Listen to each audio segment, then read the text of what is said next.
America అధ్యక్షుడు Trump భారత ఎగుమతులపై భారీగా సుంకాలు విధించడం రాష్ట్రంలోని ఆక్వా రంగాన్ని దెబ్బతీస్తోంది. ఇప్పటికే విలవిల్లాడుతున్న ఆక్వా రైతులు 50% సుంకాలు అమల్లోకి వస్తే మరింత నష్టపోవాల్సి వస్తుందని ఆందోళన చెందుతున్నారు. భవిష్యత్తులో రొయ్యల ధరలు మరింత పతనమైతే ఆక్వా సాగు చేయాలా వద్దా అనే మీమాంసలో రైతులు కొట్టుమిట్టాడుతున్నారు. ఆరోగ్య ప్రమాణాలను సైతం అమెరికా కఠినతరం చేయడంతో మందులు ఎక్కువగా వాడిన రొయ్యలను తిరస్కరించే ప్రమాదం ఉంది. ఈ నేపథ్యంలో రైతులు, ట్రేడర్లు ఆందోళన చెందుతున్నారు.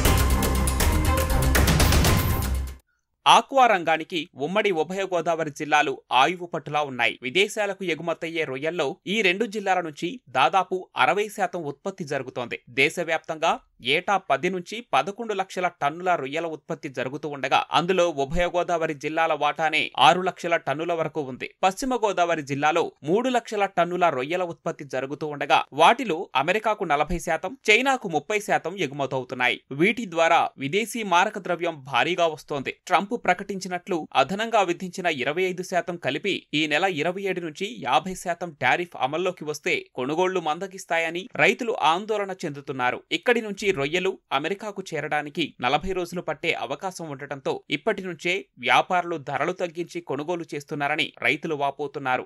మన ఏపీ షేరు 60% ఆక్వాకల్చర్ ప్రొడక్ట్స్ ఇవాళ ప్రొడ్యూస్ చేస్తున్నాం. మనం ఎక్స్పోర్ట్ చేసే దాంట్లో అందులో మేజర్ రోల్ మేజర్ కస్టమర్ మన యుఎస్ కస్టమర్స్ కాబట్టి యుఎస్ టారిఫ్ వేసేటప్పటికి దాని మీద ఎంటైర్ దట్ రివర్సల్లో మళ్ళీ మన రైతాంగం మీదే దాని మీద ట్యాక్స్ డైరెక్ట్గా పడుతుంది కాబట్టి ఆ ఇబ్బంది వల్ల రైతులు చాలా ఇబ్బంది పడుతున్నారు. ట్రంప్ తీసుకున్న నిర్ణయం రైతుల్లో చాలా తీవ్రమైన అన్యాయంగా జరుగుతుంది. ఎందుకంటే గతంలోనే ప్రతి రైతు కూడా ఈ క్రాప్ వేసిన దగ్గర నుంచి రోజు బిక్కుమని బతుకుతూ ప్రకృతి వైపరీత్యాలు బట్టి అయితే సీడ్ ధరలు, ఫీడ్ ధరలు అయితే ఇవన్నీ విపరీతంగా పెరిగిపోవడం, అవేమో సీడ్లో నాణ్యత లేకపోవడం, దానివలన చాలా రకాలుగా కుటుంబాలే రోడ్డున పడిపోయే పరిస్థితి వచ్చింది.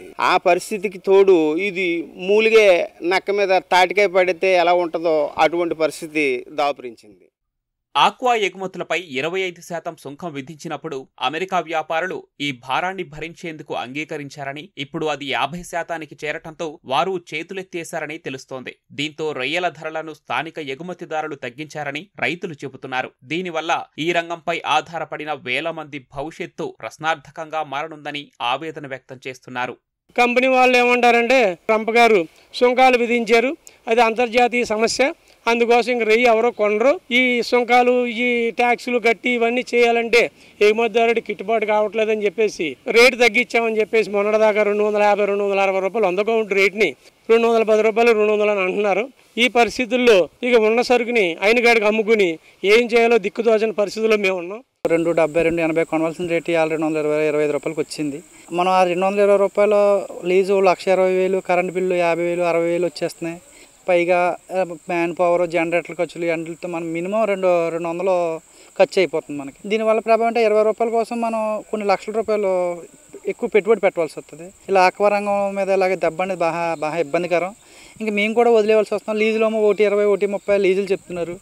ఆ లీజుల్లో మనం ఎంతవరకు చేయగలం అసలు? దీనివల్ల అయితే ఇంక ఇలాగైతే చర్యలు చేయలేం. ఫీడ్ రేట్లు పెరిగిపోయినాయి, మ్యాన్ పవర్ మనిషి 20,000 అయితే మనిషి జీతం రాడు. ఇదంతా చెప్పుకోలేని బాధలు. ఇవి ప్రభుత్వం మమ్మల్ని ఆదుకుని కొంచెం ఎదరికి వెళ్ళాలని కోరుకుంటున్నాం. ఆక్వా రంగాన్ని కాపాడేందుకు సీఎం చంద్రబాబు, ప్రధాని మోదీ తగు చర్యలు తీసుకోవాలని రైతులు కోరుతున్నారు.